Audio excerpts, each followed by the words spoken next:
Bonsoir à tous, merci de nous rester fidèles et bienvenue dans Sport Dimanche. Au menu, la Fédération guinéenne de football, oui, en collaboration avec la Ligue guinéenne de football féminin, a désormais un plan stratégique pour le développement du football féminin en République de Guinée. Un projet soutenu par la Fédération internationale de football association FIFA. Les éliminatoires de la Coupe du monde de basketball Qatar 2027. La première fenêtre qualificative zone Afrique, la Guinée, en tout cas, qui a fait bonne figuration, sensation lors de ces éliminatoires pour la phase aller, et le Sili Basket de Guinée a, tenez-vous bien, fait 3 matchs et 3 victoires à l'arrivée. En tir à l'arc, là aussi, c'est des satisfactions avec les archers guinéens qui ont fait forte sensation à Abidjan lors de la CAN 2025. Tous ces sujets à débattre ici dans cette émission Sport Dimanche, le grand rendez-vous sportif sur la télévision nationale. Pour commencer, je vais présenter mes invités et pourquoi pas les attaquants de soutien qui vont m'accompagner tout au long de cette émission, en commençant par Amadou Mazor Diallo de Kavi Media. Diallo Amadou Mazor, bonsoir. Bonsoir Blay et bonsoir à tous. Ça va? Oui, ça va, Dieu merci. Très bien habillé ce soir. Merci. Ça ne vient pas souvent. Et on est en Afrique. Ah oui, on est en Afrique. On est chez nous, donc il faut valoriser. Et le week-end? Ouais, ça se passe très bien. Dieu merci, alhamdoulilah, on est en forme. Et voilà, à ses côtés, elle est de la maison Mami Ebelamou, Madame Camara. Bonsoir et bienvenue.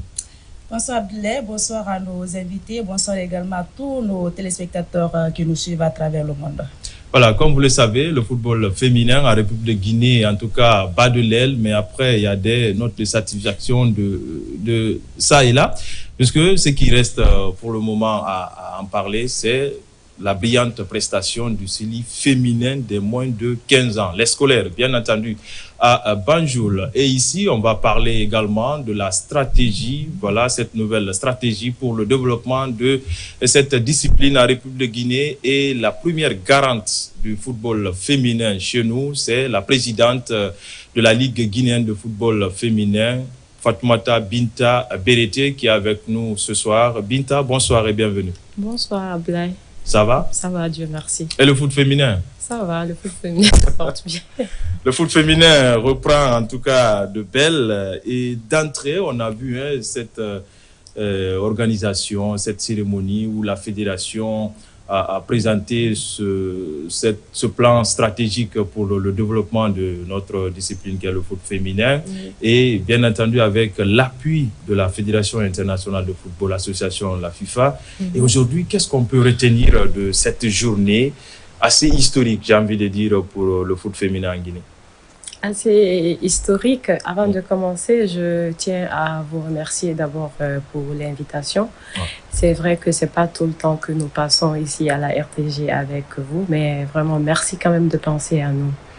Je dirais que ce plan stratégie est un nouveau départ pour le football féminin.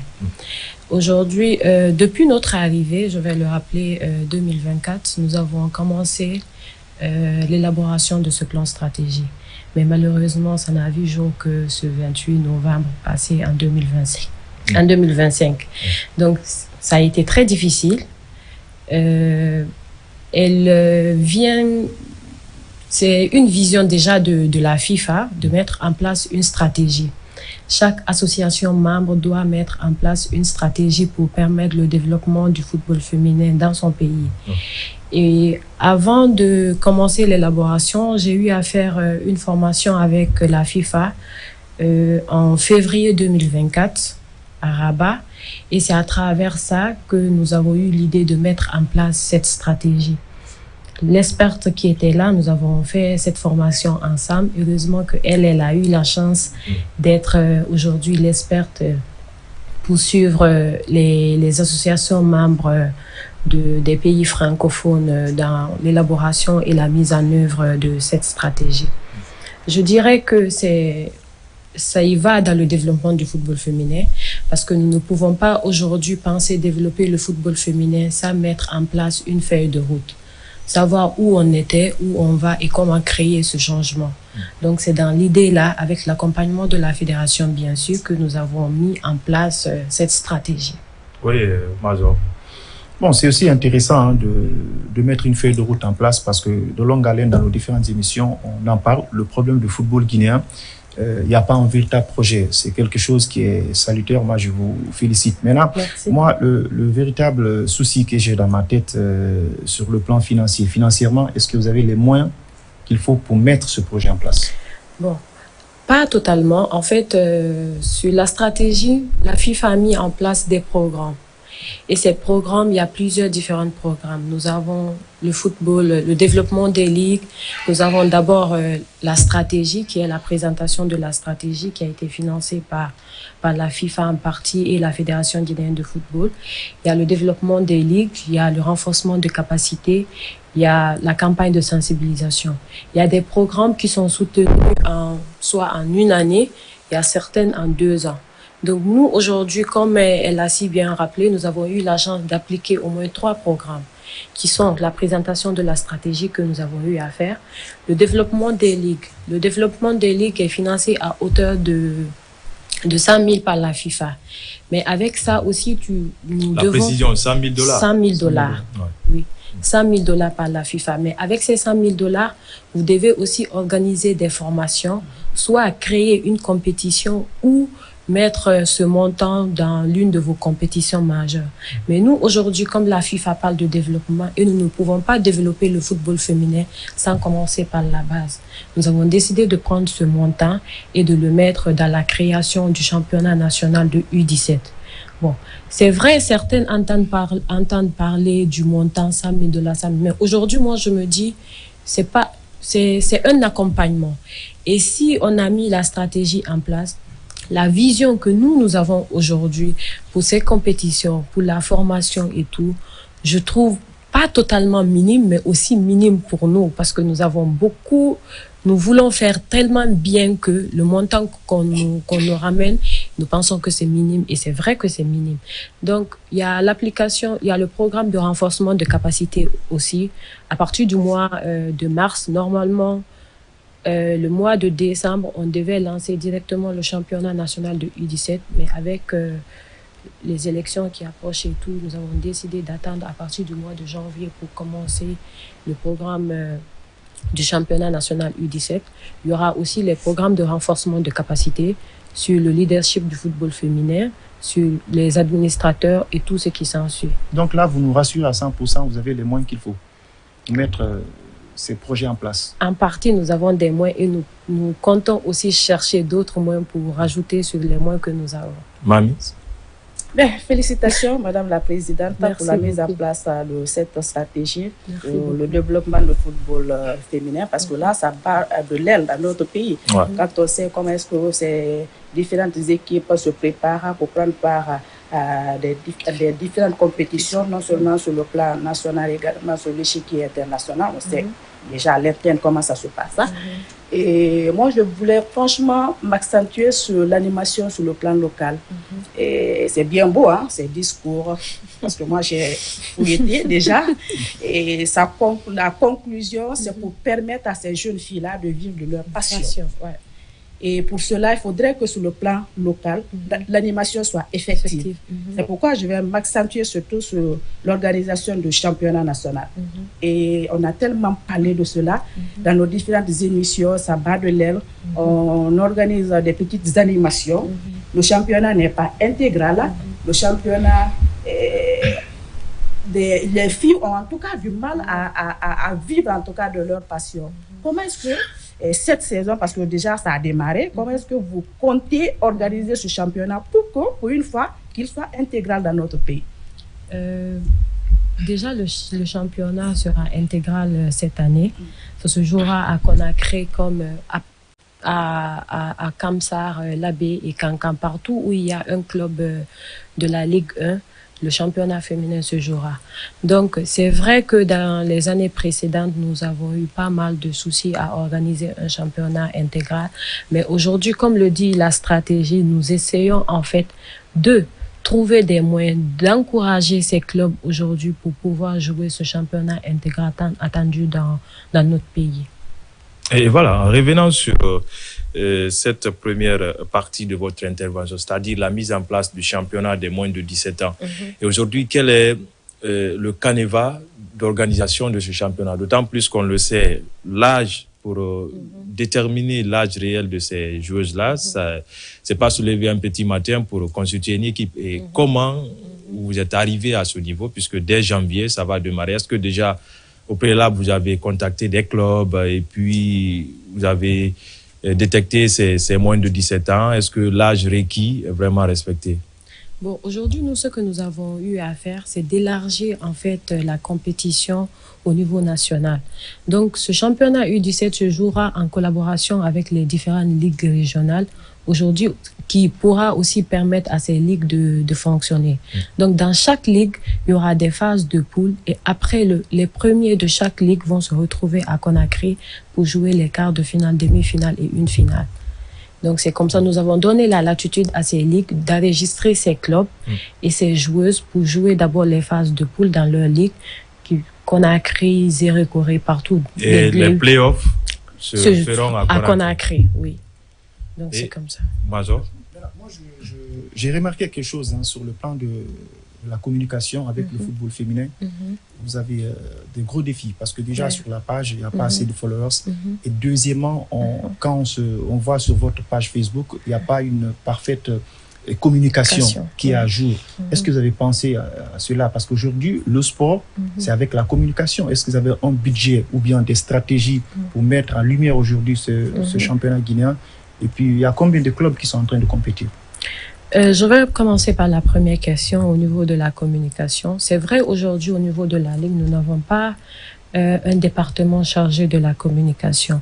Mais si vous avez pu parcourir notre stratégie, c'est l'une des axes vraiment majeurs de notre stratégie. D'abord, créer un département communication au sein de la Ligue pour la promotion du football féminin. Mais aussi mettre en place une stratégie de communication.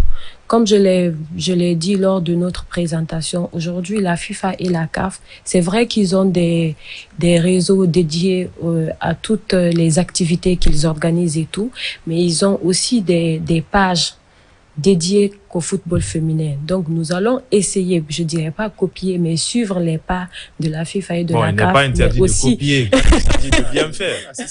Mais aussi copier ici, c'est bon, copier là-bas et coller en Guinée. Donc, c'est ce que, donc, nous allons essayer de mettre, dès janvier déjà, je vous le dis, nous démarrons, en fait, la mise en œuvre de la stratégie, telle la création du département où mettre en place une commission qui pourra se charger de la communication, mais aussi du marketing, parce que il nous faut quand même des ressources en fait pour mettre financières pour mettre en œuvre cette stratégie. Oui, Mamie. C'est pour savoir, parce qu'on a en tout cas des problèmes par rapport au site qui abrite ces différentes compétitions-là du championnat de football. On a même des problèmes avec la Ligue 1 avec les hommes. On sait, on a un manque criard d'infrastructures sportives. Et comment est-ce que vous comptez organiser en tout cas ce championnat? Parce que là, je le rappelais tout à l'heure, et les sites en tout cas qui vont abriter ces différents matchs-là de ce championnat, pour ne pas qu'il y ait problème, pour ne pas qu'on commence et qu'on ne termine pas. Parce que c'est ce qu'on a connu par le passé, le manque d'infrastructures, ça bloquait, et surtout, ces deux compétitions qui se jouent au même moment. Je rappelais tout à l'heure, les hommes jouent leur compétition, et également vous avez démarré pour les femmes. Est-ce qu'il n'y aura pas chevauchement de calendrier et de sites surtout pour permettre à ce que ce championnat se joue? Non, parce que nous essayons toujours de programmer nos matchs à travers des matchs de la Ligue Pro. Donc, nous avons le calendrier de la Ligue Pro. C'est à travers le calendrier que nous essayons de programmer aussi nos matchs pour ne pas tout le temps jouer tôt le matin comme on le faisait l'année dernière et tout, pour permettre aux filles ou à certaines personnes de venir suivre les matchs. Et parlant toujours de la Ligue 1. Major a rappelé tout à l'heure le nombre de clubs qui jouent en tout cas ce championnat. Nous avons 10 clubs en Ligue 1. Parlant, oui, mamie. On a voulu augmenter le nombre. Ben, je ne sais pas, là où le bas blesse, parce que là, vous prenez chez les hommes, c'est 14 clubs. 14. Et nous, chez les filles, 10 clubs. Est-ce que vous ne pensez pas qu'il fallait un tout petit peu rehausser le nombre des clubs qui jouent en tout cas ce championnat? Maintenant, pour rehausser le nombre de clubs, déjà, il faudrait l'en parler avant le démarrage de la compétition, le mettre dans le règlement, comment nous voulons augmenter le nombre de clubs. Donc cette année, le règlement de l'année précédente, on n'avait pas, c'était pas notifié en fait que nous devons passer de 10 à 12. Et aussi, nous avons fait une présentation, nous avons présenté de la stratégie de développement. Et dans nos idées, c'est en 2028 que nous comptons augmenter le nombre de clubs allant de 10 à 12. C'est-à-dire à long terme. Déjà, c'est initié, moi je me dis que c'est une très bonne chose. Voilà, parlant de ces 10-là, puisqu'il n'est jamais trop tard pour bien faire. Et heureusement que cette stratégie-là est en place. C'est une sorte de boussole désormais pour vous. Une orientation et qu'est-ce qu'il faut faire et voilà, par quelle voie il faut passer pour les résultats escomptés. Puisque, on le rappelle, il y a assez de déperdition de nos jeunes filles qui tapent très bien dans le ballon en Sierra Leone, au Libéria, et ainsi de suite. Et finalement, ils abandonnent le foot par manque de soutien, par manque de moyens. Et aujourd'hui, ces 10 clubs-là engagés en Ligue 1, est-ce que tous ces clubs sont aujourd'hui en possession de leur indemnité, subvention, c'est-à-dire pour très bien faire le championnat, la saison. Elle est assez longue. Déjà, nous avons commencé, nous avons donné la première tranche de la subvention. C'est vrai, au début, on voulait... Il n'y a pas eu de cri? Et ça s'élève à combien? Il y a eu des écrits, oui, c'est vrai, parce que, bon, je vais pas, vous le savez déjà et tout, il y a eu beaucoup d'écrits. Aujourd'hui, nous, ce qu'on avait prévu, en fait, c'était de donner à chaque club 50 millions, plus le transport. Mais bon, il y a eu certains clubs qui ne voulaient pas, en fait, voulaient avoir une subvention complète pour gérer le transport à leur niveau et tout. Donc, au niveau de la fédération a rajouté une augmentation sur ces 50 millions, dont je ne pourrais annoncer le montant exact, mais il y a quand même eu une augmentation pour permettre à ces clubs de il y a eu donc un petit coup de pouce de la fédération, puisque vous fonctionnez sous tutelle de la fédération. Rappelez que c'est un démembrement de la FEGIFOOT, la Ligue guinéenne de football féminin. Oui, Mazor, rapidement. Moi, j'aimerais savoir, Madame la Présidente, est-ce que vous êtes sur les mêmes longueurs d'onde avec ces présidents? Pourquoi je pose cette question? Parce qu'aujourd'hui, même chez les garçons, il y a beaucoup de problèmes. Le football, le sport, c'est les moyens, dans un cadre général. Moi, je sais qu'aujourd'hui, quels qu'en soient les moyens de la fédération ou d'une ligue, elle seule, elle ne va pas être apte à subvenir aux besoins de ces clubs. Il faut que ces présidents de clubs aussi arrivent à mettre en place une politique sportive pour qu'ils arrivent à engranger un peu d'argent et en symbiose avec ce que vous donnez. Je pense que ça peut aller. Est-ce que vous avez quand même parlé sur ça? Vous échangez avec les présidents de clubs à ce sujet parce que ça vous incombe tous? C'est vrai que c'est très difficile c'est très difficile, mais nous essayons quand même. Si vous avez remarqué, avant le démarrage du championnat, quand nous avons ouvert la saison, nous avons demandé aux clubs de nous ramener pas mal de documents parce que nous voulons vraiment aider ces clubs à se structurer pour leur permettre d'aller aussi trouver des moyens pour ces jeunes filles. Bon, moi, j'aime pas, des fois, quand je parle des jeunes filles, je ne parle pas du football seulement. Je parle de l'éducation de la jeune fille. Parce qu'aujourd'hui, si elle veut jouer, il faut aussi qu'elle soit à l'école, qu'elle s'éduque. Donc, il faudrait mettre en place une stratégie qui peut aussi permettre à ces jeunes filles soit d'aller à l'école, mais aussi de pratiquer le football. Nous avons assez de projets que nous voulons vraiment mettre en place pour le développement de ces jeunes filles à travers le football. Et je vous assure que ça arrive dans pas longtemps. Voilà. Oui, et rapidement. dans ce projet, Madame la Présidente, est-ce que parce que là, au judo, par exemple, on a vu des projets comme le judo à l'école. comment dirais-je, d'autres disciplines également. On développe à partir des établissements scolaires. Est-ce que vous avez pensé à un projet comme ça? Aller dans les écoles, parler en tout cas de l'importance du football féminin pour implanter, pourquoi pas, des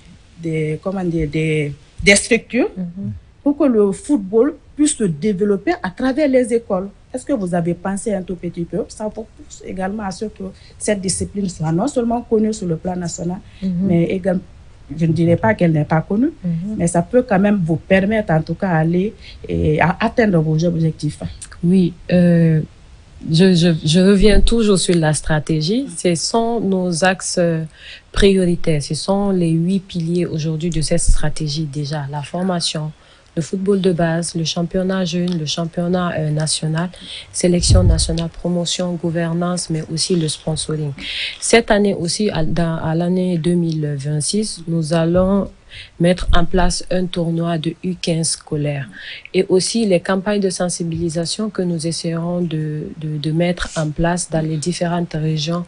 Nous allons cibler pour cette année 3 régions et continuer à chaque fois ainsi de suite dans les écoles pour vraiment sensibiliser que les élèves mais aussi les parents d'élèves pour leur faire comprendre que le football c'est pas juste un jeu mais c'est aussi un moyen d'éducation pour ces jeunes filles. Voilà ce qui est bien dit. Avant qu'on se quitte rapidement, les scolaires, les moins de 15 ans, rentrent de Banjul avec une qualification historique à la phase finale du championnat d'Afrique féminin des scolaires qui se tiendra en avril 2026. Et on vous a vu à l'aéroport à l'arrivée de ces deux sélections. Et c'est la cerise sur le gâteau, puisqu'après, on présentait le plan stratégique et de l'autre côté, les filles remportaient la médaille d'or. Oui, et comme je l'ai dit le jour de la présentation, j'ai déclaré la journée du 28 novembre comme une journée du football féminin. Parce que cette journée a vraiment marqué tout le monde. Du triomphe du football féminin. Nous avons eu la présentation de la stratégie. Nous avons eu la présentation de la stratégie, le lancement du championnat national intégral pour cette année. Et aussi, nos filles reviennent avec vraiment la première place. Donc moi, c'est vraiment un sentiment de satisfaction. Et moi, j'y crois. Voilà. Et il faut croire, hein, voilà, et rêver gros. Le temps, voilà, le temps n'est pas tellement galant. Sarata Oulare nous fait signe de l'autre côté. Je vais profiter de ton micro, en fait, pour dire juste, pour placer quelques mots. C'est vraiment très important aujourd'hui. Vous savez, c'est bien de parler du côté négatif de tout ce qui se passe, mais c'est très important de parler du côté positif.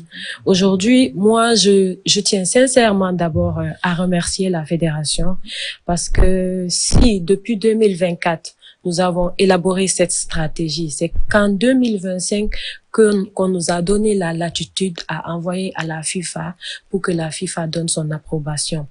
Moi, je demande aujourd'hui à tous ces médias de nous venir en aide. C'est pas facile. Le football féminin, nous sommes en développement. Écoutez ce qu'on dit derrière et ne pas venir nous demander ce qui se passe, parlons plus du positif que du négatif. Nous sommes suivis dans le monde entier. Et si aujourd'hui nous parlons que du négatif, c'est vraiment difficile pour nous aujourd'hui, nous-mêmes, d'aller vers peut-être des partenaires ou des sponsors pour trouver des moyens. Parce que à chaque fois quand tu pars vers eux, c'est pour vous dire, mais vous, votre football là, ne va pas bien et ça tout. Vous permet aussi de vous améliorer. Oui, c'est vrai. C'est vrai. Oui, On accepte, mais moi, je ne parle pas du football masculin. Aujourd'hui, moi, je demande à tout un chacun, tous les médias, de nous aider vraiment positivement à développer, à trouver des moyens pour le football féminin. C'est l'essentiel pour nous. Et j'attire aussi l'attention des autorités de nous venir en aide, le ministère des Sports et aussi le président de la République, parce qu'on parle du football féminin. On doit nous accompagner. Voilà, c'est qui est très bien dit et c'est pourquoi on vous a appelé ce soir pour parler de tous ces projets-là. Il ne nous reste plus qu'à vous dire merci pour la disponibilité et on va continuer avec vous puisque le championnat ne fait que commencer. Oui. Et on reviendra chez vous pour d'amples infos. Merci d'être venu. Merci beaucoup à tous. Et voilà, mesdames et messieurs, c'était là le tout premier sujet de cette émission Sport Dimanche qui parle du football féminin. Après le foot, on vient au Jarché, c'est-à-dire le tir à l'arc avec la CAN qui s'est tenue à Abidjan. Une petite transition avant de continuer.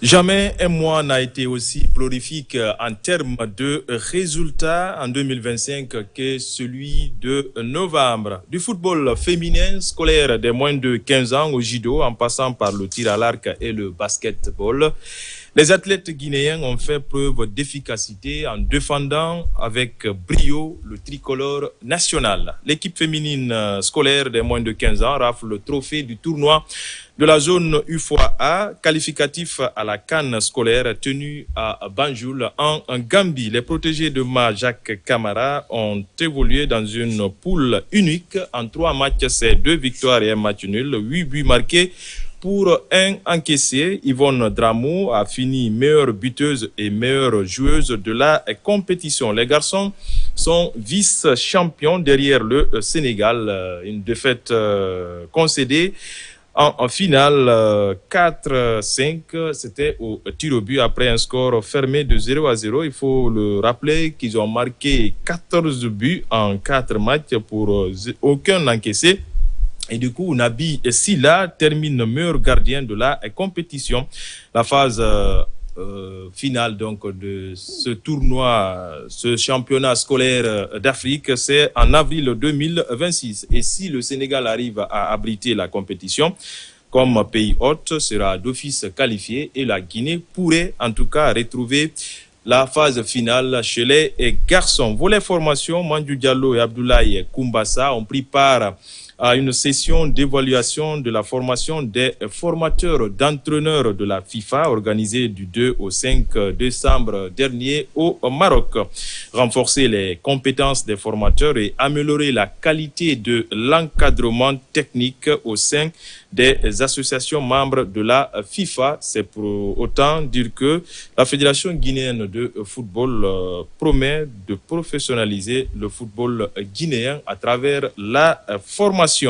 Et puis, parlant aussi du judo, c'est 7 médailles glanées par 7 judokas qui ont participé à l'Open d'Abidjan du 28 au 30 novembre dernier, dont 4 médailles d'or, 1 médaille d'argent et 2 médailles de bronze. La performance continue chez les judokas guinéens. Et on va revenir ici en plateau pour continuer cette émission avec les Jarchés. Oui, c'est le tir à l'arc. La compétition, c'est la 14e édition du championnat d'Afrique où 20 pays ont participé. Donc, c'était à Abidjan, une compétition qui s'est tenue en fin novembre. Et pour en parler, nous recevons pour vous, mesdames et messieurs, le secrétaire général de la Fédération guinéenne de tir à l'arc, François Hamza Kamano, et à ses côtés, une des championnes. Oui, c'est Fatoumata Koulako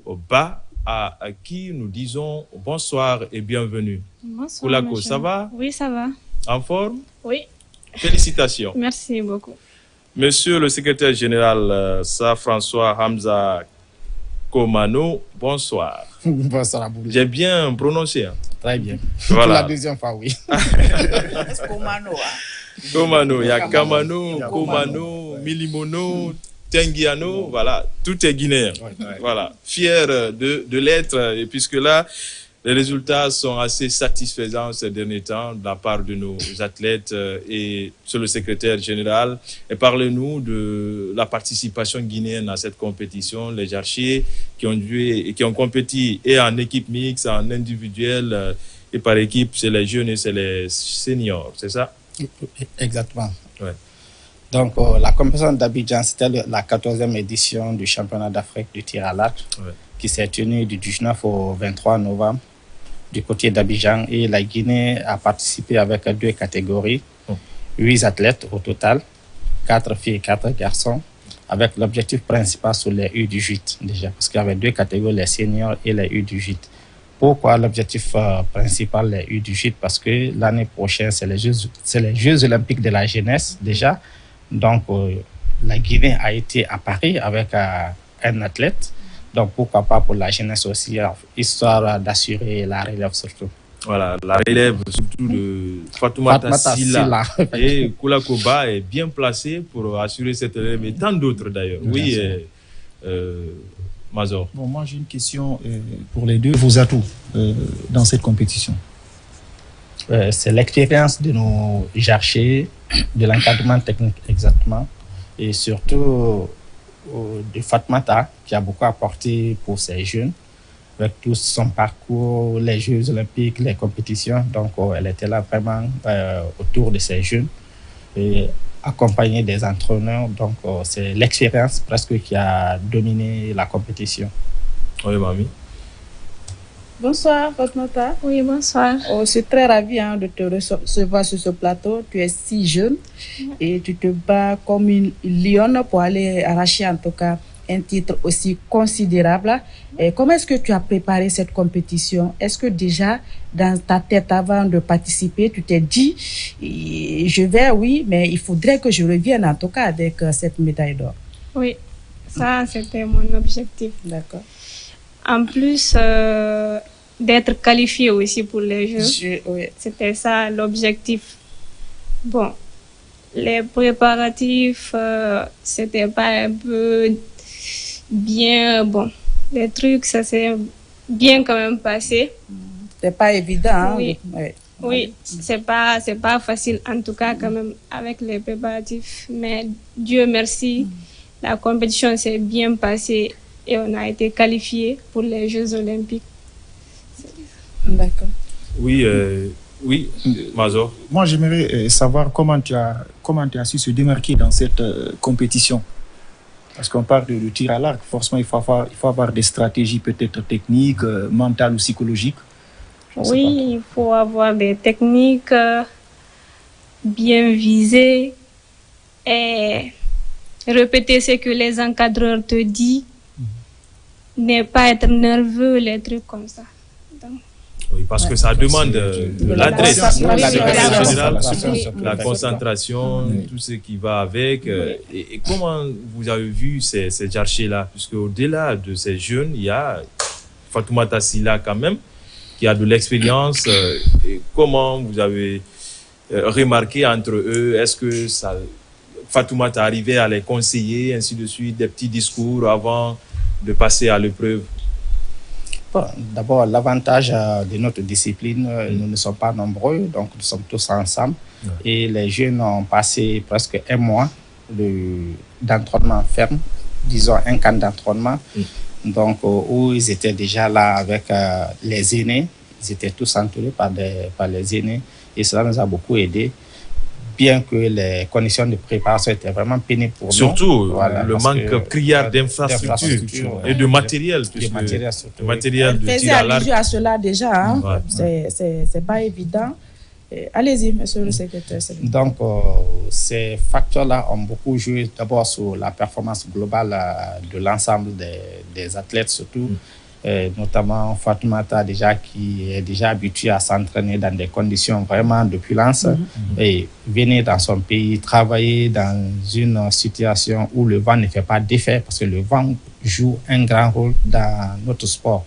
Malheureusement, on s'est entraîné dans un couloir au stade parce qu'on n'avait pas d'autre espace pour travailler. Donc, le vent a beaucoup joué sur les jeunes. Mais quand même... Koulako, qui était à sa deuxième participation au championnat d'Afrique, donc son expérience a beaucoup aussi joué dans la compétition, dans la gestion de la direction du vent.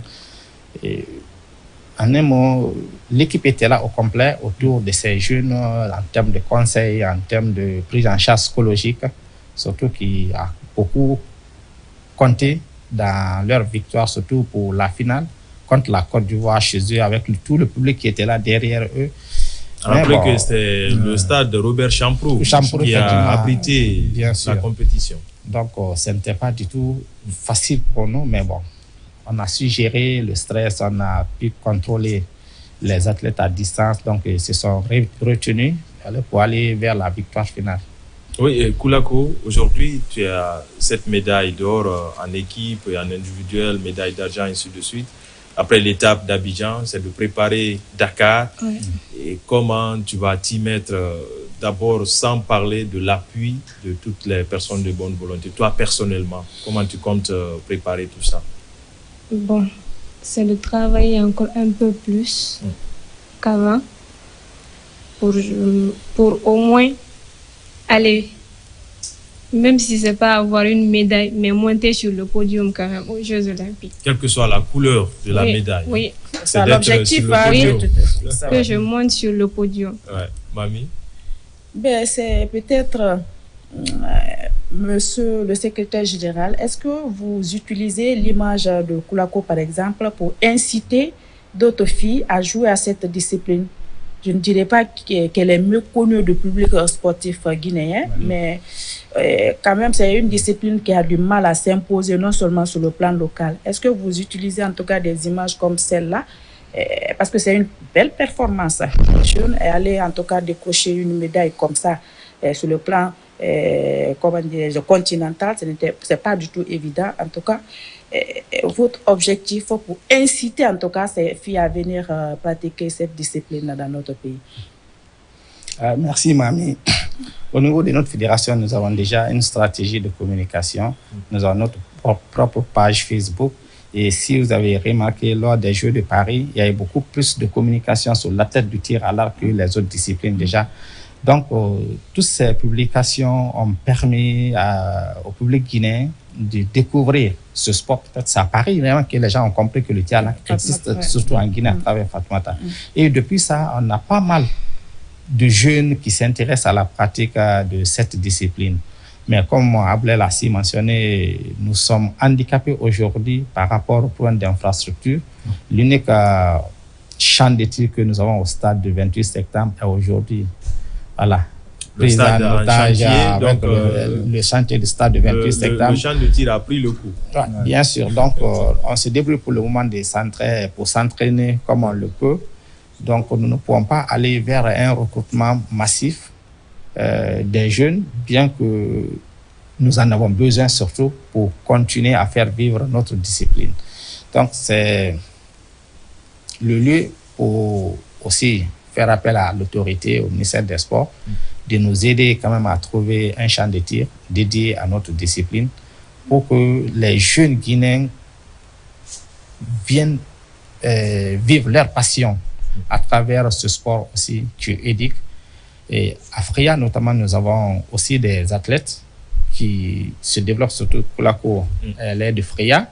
C'est une très bonne nouvelle. Ouais. Cette année, elle est actuellement à Conakry à cours de l'université, donc son programme scolaire et le tir à l'arc, c'est un peu compliqué, mais nous cherchons toujours à nous adapter à la situation pour que nos athlètes puissent vivre le sport et les études. Oui. Peut-être toujours la même question pour Kulako. Parce que le sport féminin, surtout dans notre pays, a du mal à s'imposer. On était tout à l'heure avec la présidente de la Ligue guinéenne de football féminin. Chez les hommes, on voit le championnat intégral qui se joue. Les dames, difficilement. Peut-être une première fois qu'on va organiser un championnat intégral. D'autres disciplines également la même chose. Pata, quel est le message que tu as à l'endroit, en tout cas, de ces jeunes filles-là? On sait que c'est pas évident, qui veulent être comme toi. C'est vrai qu'au début, on sait tout ce que vous traversez comme difficulté, mais vous réussissez quand même à vous imposer l'avantage de surtout de tir à l'arc chez les filles. C'est de travailler, de travailler et de travailler, c'est ça. Que celles qui veulent être comme toi, celles qui veulent peut-être qu'ils soient encore réticentes. Même si c'est pas le tir à l'arc, même si c'est quelque chose d'autre, c'est le travail qui paye en tout cas. D'accord. Oui, moi j'ai deux questions. Une question pour le secrétaire général. Moi j'aimerais savoir, est-ce que déjà à la base, il y a un championnat qui est organisé? Comment vous parvenez quand même à détecter les talents et savoir c'est tel et tel qui est capable de défendre la Guinée? Une question pour notre championne, on peut le dire ainsi. Pour la petite histoire, comment vous êtes venu dans cette discipline? Vous avez fait combien d'années dans cette discipline? Bon, j'ai fait 6 ans. Pour la première fois, c'est mon entraîneur DPS. C'est mon entraîneur DPS qui m'a fait découvrir le tir à l'arc pour la première fois à Fria. C'est comme ça que j'ai aimé le tir à l'arc. Donc maintenant, c'est la passion. Oui, c'est devenu ma passion maintenant. Tu es maintenant une championne. Oui. Donc, toujours pour continuer sur la même question, et nous recrutons toujours à l'école. Presque tous nos athlètes sont issus des écoles. Donc, nous organisons des compétitions au niveau scolaire. Nous détectons les jeunes et puis maintenant nous continuons à les regrouper au niveau du centre national pour continuer la performance. Et pour la sélection, il y a toujours des compétitions de sélection. Parce que le championnat seulement ne peut pas déterminer qui peut être meilleur, parce que c'est le sport individuel. Quelqu'un peut être champion aujourd'hui, mais dans quelques temps, ça change. Ouais. Donc, nous avons beaucoup d'histoires comme ça. Par exemple, au début, il y a 4 mois de cette compétition, on avait organisé une évaluation pour déterminer quel est l'athlète qui devrait aller au camp d'entraînement. Parce que la Fédération internationale avait organisé un camp d'entraînement qui avait commencé le 15 déjà, pour laquelle elle était là, mais elle n'était pas. Elle n'a pas eu les moyens nécessaires ou les points nécessaires pour se qualifier au camp d'entraînement. Donc, c'est une autre athlète qui a eu des points nécessaires. Mais bon, avec le courage, elle a continué à travailler. Aujourd'hui, c'est elle qui est qualifiée aux Jeux Olympiques.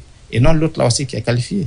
Donc cela veut dire déjà, la sélection ne se fait pas comme ça parce qu'on connaît celle-ci ou celui-là. Non, c'est pas ça. Nous travaillons toujours en fond avec la direction technique pour mettre les évaluations régulières en place pour pouvoir sélectionner nos athlètes. Voilà, il faut surtout, c'est un sport individuel et là, il faut une performance constante. Il faut être beaucoup plus constant sur la durée pour être performant. Alors, nous sommes au terme de cet entretien avec vous et aujourd'hui, la fédération, oui, avec ces qualifiés-là pour les Jeux Olympiques, comment vous comptez vous organiser pour les mettre dans des conditions optimales?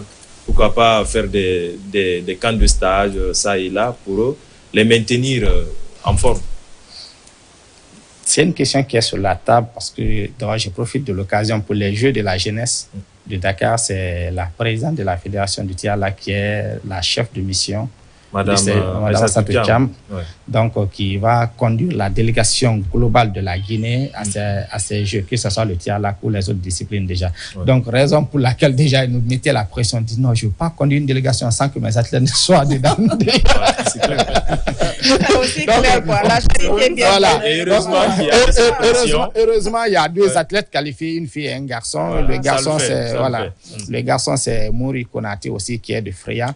Donc, Freya est à l'honneur. Freya est une ville assez sportive. Oui, tout à fait, oui. Qui est reconnue pour ça, pour le développement des différentes disciplines sportives. Antoine, nous avons suggéré au chef de mission, bien avant même la qualification, de trouver un camp d'entraînement pour les athlètes guinéens qui doivent participer aux Jeux. Parce qu'on a vécu cette expérience. Généralement, nous partons dans les compétitions, surtout des Jeux, sans camp d'entraînement en Guinée, sans concentration.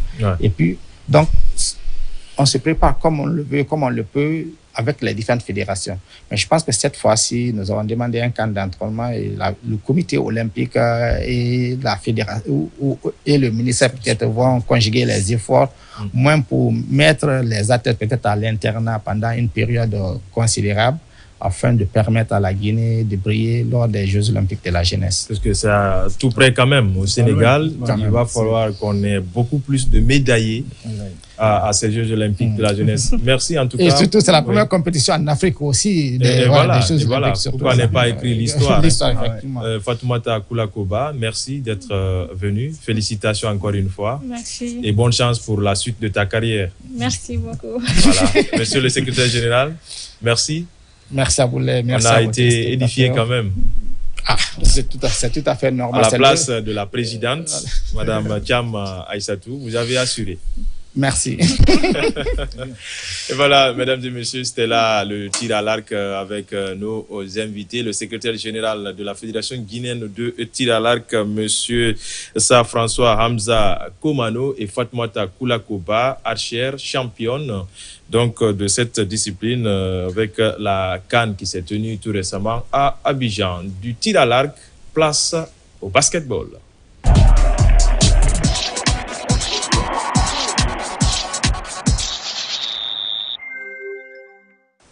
Retour en plateau cette fois-ci avec la balle orange ou la balle au panier, c'est-à-dire le basketball. L'équipe guinéenne, le Sili Basket, a participé à la première fenêtre qualificative pour le mondial de basketball Qatar 2027 qui s'est tenu du 27 au 30 novembre dernier à Rades. Tenez-vous bien, la Guinée dans le groupe C a fait sensation, tout simplement, a émerveillé plus d'un. Et pour en parler, nous sommes avec le chargé des compétitions de la Fédération guinéenne de basketball, Monsieur Ousmane Silla, à qui nous disons bonsoir et bienvenue. Bonsoir, Abdoulaye. C'est un chargé de compétition ravi, content de son équipe. Oui, très content. Je prouve un sentiment de joie, de satisfaction par rapport à ce résultat. Et moi, personnellement, j'ai été agréablement surpris. Voilà, de ce résultat. D'abord contre le Rwanda, 82-70, la Guinée gagne. Et puis enchaîne encore contre le Nigeria, 69-55. Et pour finir en beauté, cette phase, cette fenêtre qualificative, c'est 66 contre 57 face à l'équipe qui reçoit, en tout cas, cette première fenêtre, c'est-à-dire la Tunisie. C'est une note de satisfaction. Mais parlez-nous un peu de votre voyage sur Rades. Comment tout cela s'est passé avec l'entraîneur serbe Nenad Aserik et son groupe. Bien, Abdoulaye, dans un premier temps, je voudrais vous remercier de m'avoir invité sur ce plateau pour parler un peu cette première fenêtre qualificative pour la Coupe du Monde 2027 à Qatar.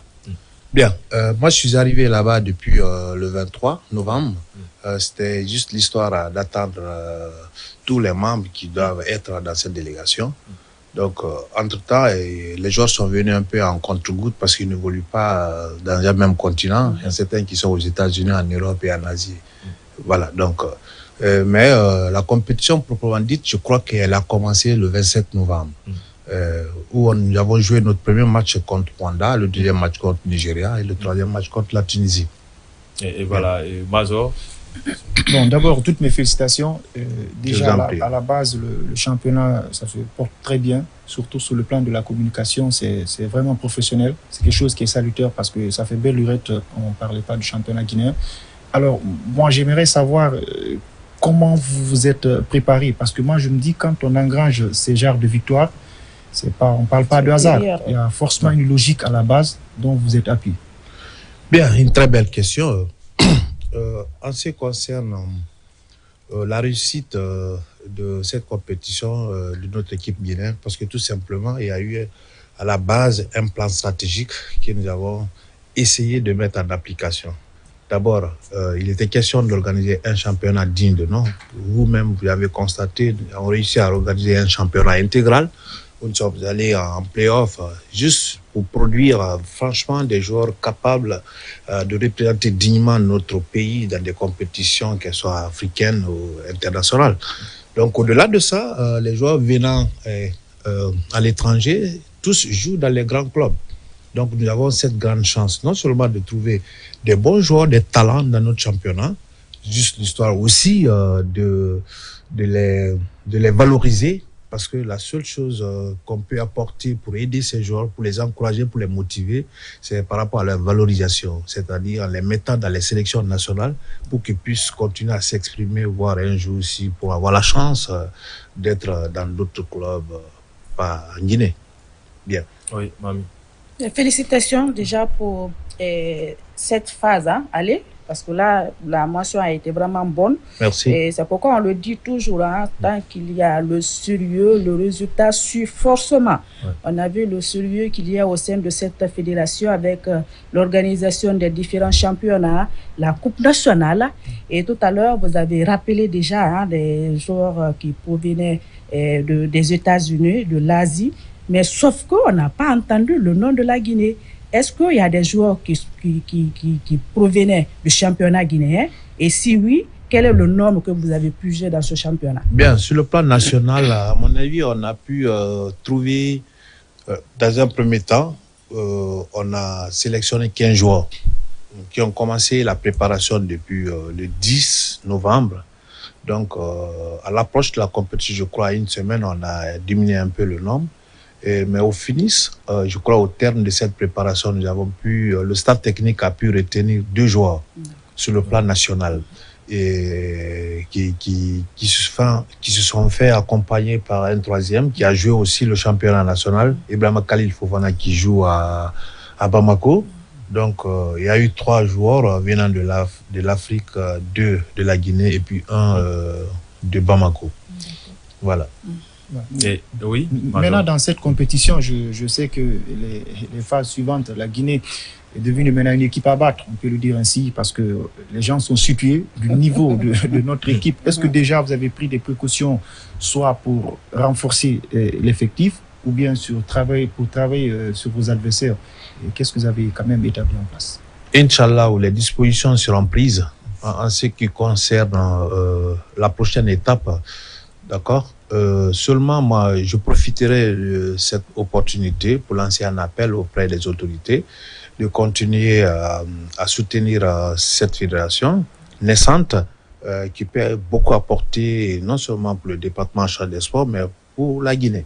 Parce que voyons ensemble cette première fenêtre qualificative pour la Coupe du Monde, où on a joué 3 matchs, 3 victoires. Imaginez une équipe qui parvient à battre la Tunisie sur sa propre installation devant son public. Ah, mais c'est pas fortuit. C'est pas aisé. Et c'est pas fait pour toutes les équipes. Effectivement, puisque là, il y a un goût d'inachevé qui était là, puisque l'Afro-Basket qui s'est achevé, il y a cette élimination prématurée et finalement ça a été une revanche à prendre pour les basketteurs. Comment vous les avez sentis, vous qui étiez sur les lieux, et comment vous avez vu les Abdoulaye Sy, les Suleiman Boum et tant d'autres? Oui, surtout bien avant de parler de tous ces joueurs contre la Tunisie, on s'est dit que ça va être un match de revanche. Vous savez, autour des tours préliminaires, à travers les tours préliminaires qui ont eu lieu en Libye,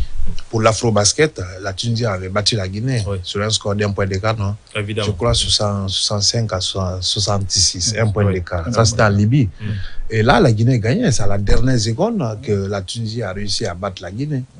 Voilà. Donc, on s'est dit, cela ne va plus se répéter. Donc, nous avons pris les dispositions pour franchement battre cette équipe-là sur sa propre installation. Juste la faire comprendre qu'ils n'ont pas les mêmes niveaux. Nous n'avons pas les mêmes niveaux. Wow. Voilà. Nous avons des joueurs individuellement pris. C'est des joueurs capables. C'est des joueurs qui sont dotés franchement des capacités extraordinaires. Wow. Ça, je ne te cache pas. Et après, autre question avant que Mamine intervienne, puisque le basketball est assez budgétivore. Parlant de l'entretien de ces basketteurs-là, c'est pas évident. Il y a toute une procédure à suivre. Il y a des assurances. Comment vous allez vous s'y prendre pour les maintenir? Et quand vous les faites appel, qu'ils viennent aussitôt sans faire la tête? Nous avons une grande chance. Pourquoi? Parce que tous nos basketteurs, c'est des joueurs qui sont franchement patriotes. Ils ne jouent pas à cause de l'argent. C'est cette chance-là que nous avons, franchement. Ils ne jouent pas à cause de l'argent. Si on leur donne, ça ne leur dit rien. On ne leur donne pas, ils réclament, mais pas de réaction bizarre. Mais le souci, là, c'est d'interpeller nos autorités, parce qu'il y a certains cadres au niveau du ministère en charge des sports qui font beaucoup des erreurs. Moi, personnellement, qui vous parle, moi, j'ai suivi un dossier. Ce dossier-là, je l'ai suivi jusqu'à la primature. Mais le problème, parce que juste maintenant, je vous informe que les joueurs n'ont pas encore perçu les primes. L'argent n'est pas sorti. Pourquoi? Parce qu'il y a une certaine lenteur administrative. Je ne peux pas expliquer ça sur le plateau. On le sait, on le sait. Je ne peux pas expliquer ça. On le sait. Toutes les autres disciplines de compétition en pâtissent, à part le football, surtout le Sili A. Donc la chance qu'on a, les jeunes là ne jouent pas à cause de l'argent. Ils jouent pour la patrie. Ils défendent les couleurs nationales. Sinon, battre le Nigeria, c'est pas facile.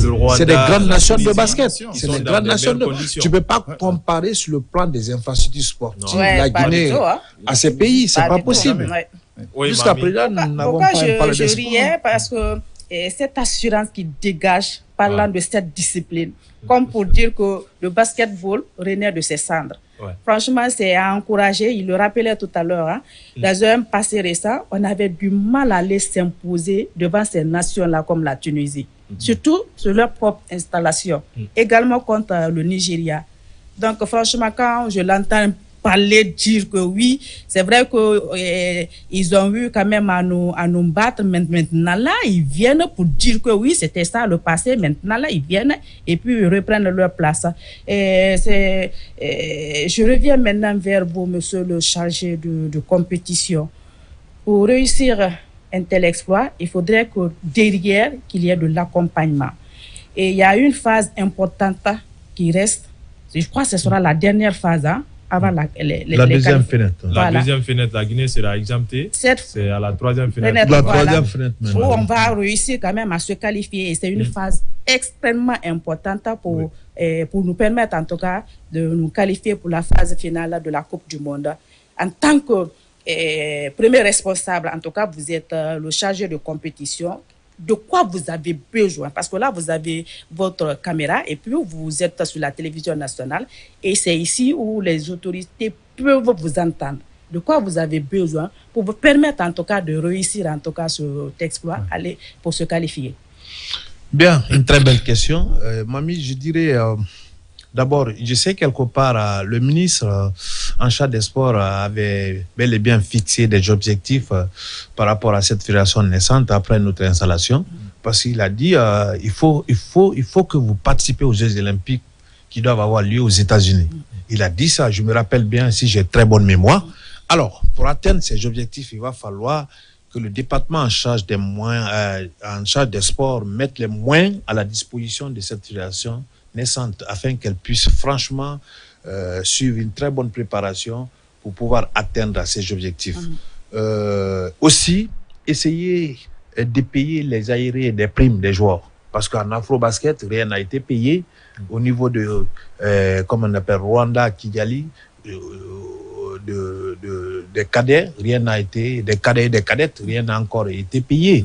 La Guinée même a abrité une compétition qualificative pour aller à Kigali, rien n'a encore payé. Nous venons de la Tunisie, rien n'a encore payé. Vous avez vu, mais nous continuons toujours à travailler parce que nous aimons non seulement cette discipline, mais aussi notre pays. Parce que nous là, c'est un défi qui est là entre les autres fédérations nationales et nous-mêmes, notre fédération. C'est une façon de leur prouver qu'ils ne peuvent rien faire ce jeu là-bas et que nous ne pourrons pas faire ici chez nous. On se mesure à elle. Et lorsque nous étions à Tunis, on a vu des joueurs étrangers, des autres joueurs de Rwanda, de Nigeria, de Tunis qui se moquaient de la Guinée. Mais vers la fin, on s'est fait respecter. Voilà. C'est ça. Quand on vient au restaurant, vous avez répondu sur le parquet. Tout ça là, franchement, nous serons à mesure. Franchement, d'atteindre à nos objectifs que nous fixons au préalable bien avant d'être dans les compétitions. Mais nous demandons humblement, franchement, à notre ministre en charge des sports de faire tout afin que ces joueurs-là puissent rentrer en possession de leurs primes. Parce qu'actuellement, la fédération est en train de traverser une période très difficile. On ne fait que s'endetter. D'accord? Nos partenaires qui nous accompagnent, on injecte ça dans les compétitions nationales. On injecte ça dans les formations et autres là. Mais en ce qui concerne les compétitions africaines, voire internationales, nous avons besoin franchement de l'accompagnement de la part de l'État. Et quand je parle dans ce sens, moi, je ne parlerai pas du gouvernement. Je sais que le président de la République a bel et bien la conviction, d'accord, de satisfaire toutes les institutions qui sont en train d'œuvrer afin que la Guinée puisse franchement évoluer. Oui. D'accord. Donc, mais le problème, c'est au niveau du ministère en charge des sports. Et là, je ne parle pas aussi de son excellence, le ministre en charge des sports, mais je parle de certains cadres dont je m'étais de parler leur nom. Ceux qui sont en train, franchement, de déconner là-bas, ils ralentissent l'administration. Au fait, ça ne marche pas. Ça ne marche pas. Voilà, franchement, tout aura été dit. Hein. Pratiquement, et c'est le plus important, parce que là, pour réussir, c'est un cri de cœur. Il faudrait qu'il soit accompagné. Hein. C'est vraiment paradoxal. Franchement. Paradoxal, les disciplines comme le judo, le karaté, le handball, le basketball, et que c'est encore le tir à l'arc, le hand, voilà. Pas tellement accompagnés, mais qui font de miracles, hein, j'ai envie de dire. Vous avez rappelé, c'est pourquoi j'ai aimé votre intro, quand vous avez dit que ces derniers temps-là, vous avez vu les résultats qu'on est en train d'engager ces derniers temps, le mois de avec l'équipe scolaire, le basketball, le tir à l'arc. Franchement, c'est encourageant. Il faudrait également derrière, il y a l'accompagnement, ça les motive davantage. Évidemment. Parce que je ne pense pas si on a vécu un mois comme le mois de novembre, où on est venu avec beaucoup de très bons résultats. Très bons résultats. Le patinage aussi à roulettes, effectivement, qui a été réussi par le ministre le week-end dernier a officiellement remis en tout cas les médailles de la place de vice-championne d'Afrique. Et l'équipe est attendue, n'est-ce pas, au Qatar pour la Coupe du Monde de roll-ball, mais aussi de football skating en février 2026. En tout cas, si on exige qu'il y ait des résultats, il faudrait que derrière, quand même, il y ait de l'accompagnement. Moi, quand même, avec notre équipe nationale, je ne suis pas surpris, je ne suis pas sidéré. Parce que moi, depuis l'Afro-Basket, certes, on a été éliminé, mais il y avait un très bon contenu, surtout contre le Soudan. C'est sur des petits détails. Sur des petits détails. Moi, j'ai vu quand même des basketteurs qui m'ont beaucoup charmé. Quand j'ai vu, on a pu quand même faire ses prouesses, je n'étais pas surpris parce que j'ai vu l'équipe venir. Notamment, l'objectif aujourd'hui, les basketteurs à citer, Alpha Diallo, par exemple, Alpha Diallo, de Monaco. Voilà. Et là, il faut qu'ils soient accompagnés. Ousmane Dramé. On va les faire venir pendant la deuxième finale, Inch'Allah. Et surtout faire des matchs amicaux. Oui, aussi, ça rentre dans la phase des préparations pour cette phase-là. Il est bien vrai que sur le chargé des compétitions, mais attention, parmi les grands, il y a les géants qui sont là derrière aussi. Je ne manquerai pas de féliciter et remercier tous les membres du bureau exécutif. Tous ont travaillé pour que nous arrivions à ce résultat. C'est une équipe qui gagne. Voilà, c'est ça. Et surtout quand on est passionné, on aime la chose et puis on va jusqu'au bout et on va se limiter là. On aura aussi, tout dit, c'est ça. Seulement avec les ligues, par exemple, qu'est-ce qu'on peut attendre peut-être avant la fin de l'année au niveau des ligues? Il n'y a pas des compétitions à l'intérieur, par exemple? Bien sûr. Vous savez, j'ai une fois dit ça ici. Les ligues représentent pour nous comme une chaîne. Vous comprenez? À travers ces ligues, nous pourrons développer le basketball. Sur la base.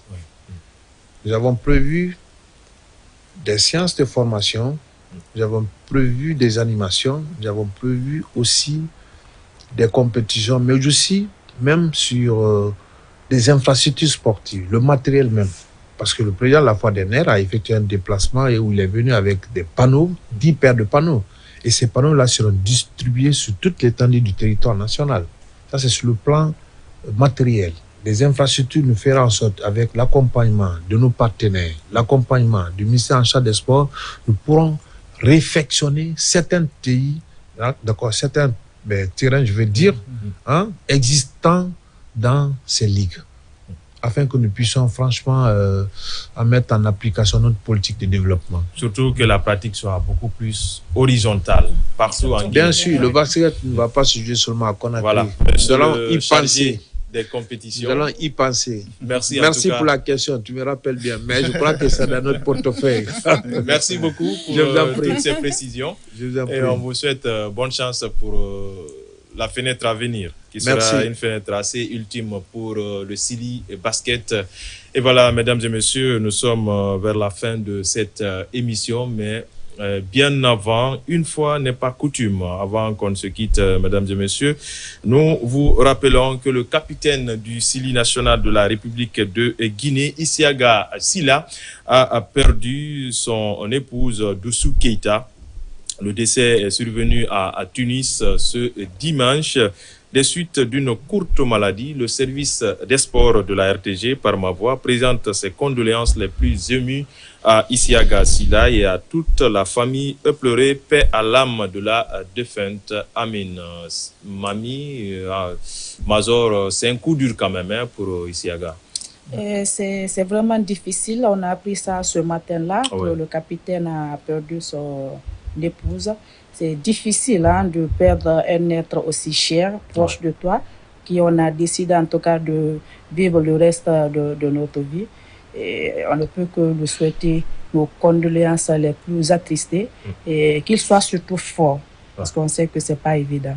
Et paix à l'âme de la défunte. C'est un coup dur pour le football guinéen dans un cadre général, même si c'est sa femme, ce n'est pas facile. Il va traverser forcément des moments difficiles et son âme repose en paix. Voilà, amen. Et en tout cas, on est sur la ligne d'arrivée. Monsieur Sila Ousmane, merci d'être venu.